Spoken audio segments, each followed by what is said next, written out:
Hello friends, তোমরা সবাই কেমন আছো? আশা করছি তোমরা সবাই খুব ভালো আছো আর আমিও খুব ভালো আছি। চলে এসেছি একটা নতুন ব্লগ নিয়ে।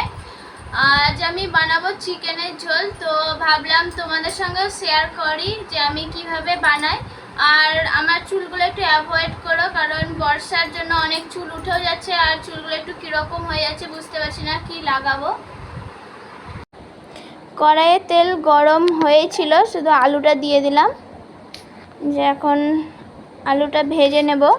আলুটা দিয়ে একটু আমি হলুদ মাখিয়ে রাখি, তাহলে আলুটা একটু ভালো ভাজা হয়। তার জন্য মাংসের আলু তো একটু লাল করে না ভাজলে পরে ভালো লাগে না। আমার তো মনে হয় এটাই, কার কার কীরকম মত জানিও। এদিকে মা আমাকে একটু হেল্প করে দিচ্ছে, মাংসটা ম্যারিনেশন করে দেবে। তার জন্য আগেই আমি আদা রসুন পেঁয়াজ সব বেটে রেখেছিলাম। মাকে বললাম তুমি একটু মাখিয়ে দাও, আমি ক্যামেরাটা করছিলাম তার জন্য। তো এই যে মা এখানে মাখাচ্ছে। এবার এক এক করে সব গুঁড়ো মশলাগুলো দেওয়া হচ্ছে। যেমন এখানে প্রথমে দিল কাশ্মীরি লঙ্কার গুঁড়ো, তারপরে দিচ্ছে এমনি ঝাল লঙ্কার গুঁড়ো, যেটাকে লাল লঙ্কার গুঁড়ো বলি।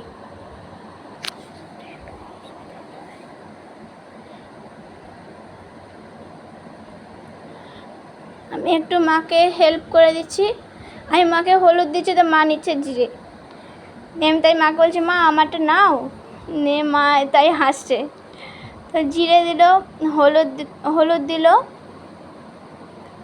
এবার দেবে ধনে গুঁড়ো। হয়তো তোমাদের শুনতে একটু অসুবিধা হতে পারে আমার গলাটা, তো একটু অ্যাডজাস্ট করে নিও। এদিকে নুন দিয়ে দিল। এবার ভেজে রাখা পেঁয়াজটা বললাম এতেই দিয়ে দাও। অল্প পেঁয়াজ ভেজেছিলাম, তাই ভাবলাম একসঙ্গে দিয়ে দিই। দিয়ে মা এবার এটা মাখিয়ে নিচ্ছে। আর আমি এমনিতেও কড়াইয়ে যে আলুটা ভেজেছিলাম তাতে যে তেলটা ছিল, বেশি করে তেলটা দিয়েছিলাম। তো ওই তেলটা গরম করতে দিয়ে দিয়েছিলাম, যাতে ম্যারিনেশনের পরে দিয়ে দিই, কারণ হাতে বেশি সময় ছিল না বলে ম্যারিনেশন করে রাখতে পারিনি বেশিক্ষণ।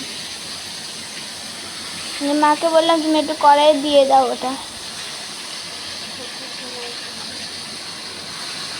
মাংসটা মা দিয়ে দিল কড়াইয়ে।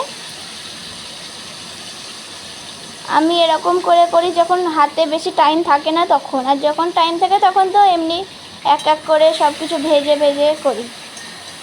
আর এরকম করলে পরে বেশ কালারটাও খুব ভালো আসে।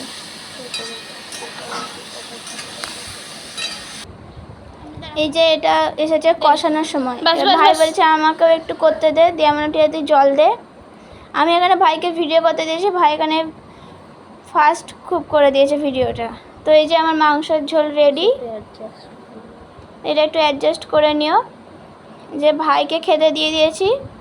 ভাই প্রথমে ক্যামেরা দেখেনি, ওইখানে একবার চমকে গেছে ক্যামেরাটা দেখে হঠাৎ করে।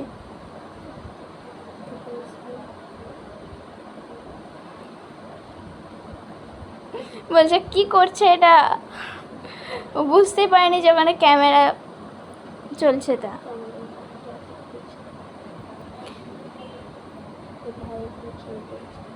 ভাই খেয়ে বলছে খুব ভালো হয়েছে। তো আজকের ভ্লগটা এতটুকুই। দেখা হবে আবার নেক্সট একটি ভ্লগে। তো বাই।